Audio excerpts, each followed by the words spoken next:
दोस्तों आज के इस वीडियो में हम लोग डिस्कस करेंगे हाल ही में चाइना के लिए एक बड़ी ही बैड न्यूज़ निकलकर सामने आ रही है और जाहिर सी बात है कि भारत के लिए एक बहुत ही अच्छी खबर है। दोस्तों यहाँ पर कभी कभी हम लोग मन में सोचते हैं या हमारे मन में सवाल आता है कि अगर इन केस चाइना के साथ में भारत का युद्ध होता है तो उस केस में जापान देश जो है ये किस देश का साथ देगा। जापान किसका साथ देगा, चाइना का या भारत का। तो अभी जो निकलकर सामने बात आ रही है उस हिसाब से हम ये पूरा गेस कर सकते हैं कि जापान भारत का पूरा साथ देगा। यहाँ पर आपको बता दूं अभी एक न्यूज़ निकली हुई है, उस न्यूज़ में क्या है कि भारतीय नौसेना और जापानी नौसेना ने अभी हाल ही में इंडियन ओशियन यानी कि हिंद महासागर में एक एक्सरसाइज ऑर्गेनाइज किया है। चूँकि दोस्तों इस समय कोविड-19 चल रहा है, ऐसे केस में ज़्यादातर तो जो सैन्य अभ्यास थे उनको कैंसिल किया जा चुका था, आपको पता होगा। इसके बावजूद भी ऐसी सिचुएशन पर अगर किसी दो देशों के बीच में कोई युद्ध अभ्यास ऑर्गेनाइज किया गया है तो उसके पीछे कोई स्पेसिफिक रीज़न होना चाहिए। तो यहाँ पर इस न्यूज़ को आप एक न्यूज़पेपर में भी देख सकते हैं, डेक्कन क्रॉनिकल में निकला है कि India Japan navies conduct exercise in Indian ocean. ठीक है, आप इसका एक फ़ोटो भी देख सकते हैं और अगर इस चीज़ को और कंफर्म करके देखना चाहें तो ये आप एक ट्वीट देख सकते हैं, Japan maritime self defence forces का ये ट्वीट देख सकते हैं जिसमें उसने लिखा है कि 27 तारीख को भारत और जापानी नेवीज़ के बीच में एक एक्सरसाइज कंडक्ट किया गया है। तो दोस्तों यहाँ पर बता दूँ ये जो एक्सरसाइज है इसको किस पर्पज़ के लिए किया गया है। जैसा कि आप सभी को पता है कि भारत और चाइना के बीच में इस समय जो टेंशन का माहौल चल रहा है वो किसी भी समय युद्ध में कन्वर्ट हो सकता है और ऐसी पॉसिबिलिटीज़ को देखते हुए अगर जापानीज़ हमारी मदद करेंगे तो उस केस में जापान और भारत की सेनाओं के बीच का कोऑर्डिनेशन और बेहतर हो जाए, जापानीज़ ये समझ पाएँ कि इंडियन नेवी किस तरीके से काम करती है। तो इसके रिगार्डिंग ही इस युद्धाभ्यास को हाल ही में ऑर्गेनाइज किया गया था। साथ ही साथ में यहाँ पर एक तो ये रीज़न हो गया, इस रिसेंट में ये जो एक्सरसाइज हुआ है इससे हम ये अंदाज़ा लगा सकते हैं कि जापान डेफिनेटली हमारी मदद करेगा।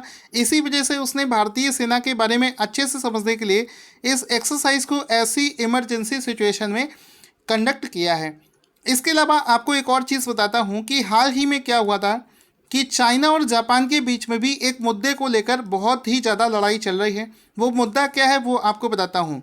इसके लिए सबसे पहले अगर आप इस चाइना, इंडिया और जापान के मैप को देखेंगे तो वहाँ से आपको और अच्छे से क्लियर हो जाएगा।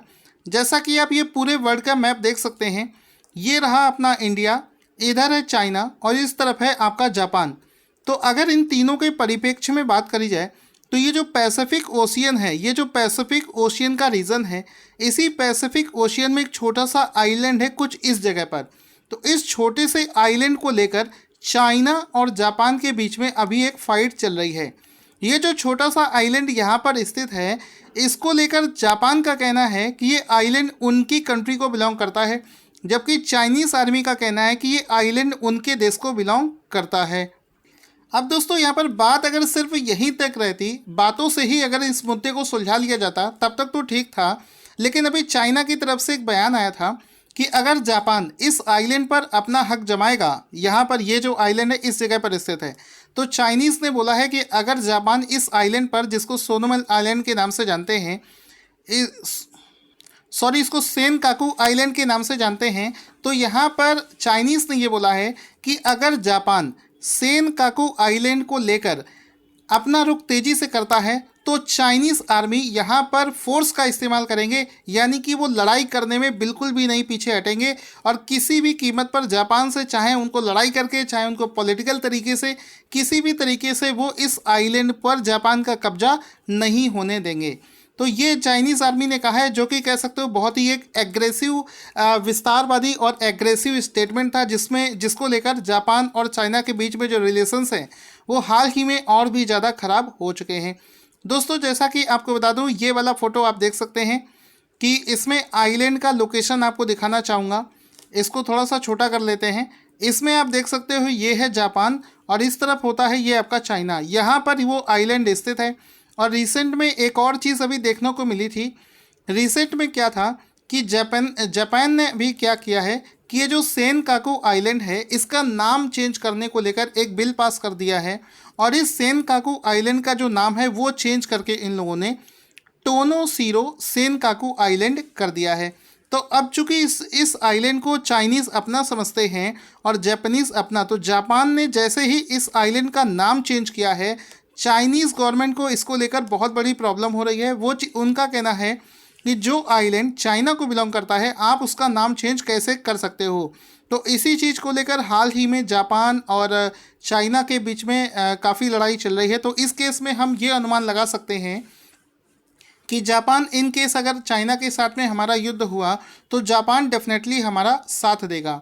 साथ ही साथ मैं आपको बता दूं कि हाल ही में यूएसए, अमेरिका ने अपनी जितनी भी यूरोप में फोर्सेस थी उसको इस समय एशिया में शिफ्ट कर दिया है और धीरे धीरे वो पैसिफिक ओशियन में अपनी ताइवान की हेल्प से अपना वहाँ पर जो सैन्य एक्टिविटीज़ है उसको वहाँ पर इंक्रीज़ कर रहा है। यानी कि वो इनडायरेक्ट वे में, डायरेक्ट वे में किसी तरीके से भारत को मदद पहुँचाने का काम कर रहा है। तो इस केस में आपको ये कहना चाहता हूँ कि अगर चाइना गलती से भी ये गलती करता है, वो भारत के साथ में युद्ध की शुरुआत करता है अपनी विस्तारवादी नीतियों के तहत, तो डेफिनेटली इस बार उनको उल्टा खाना पड़ेगा। इस वीडियो को अगर आपको अच्छा लगा है तो अपने दोस्तों के साथ में शेयर करना ना भूलें।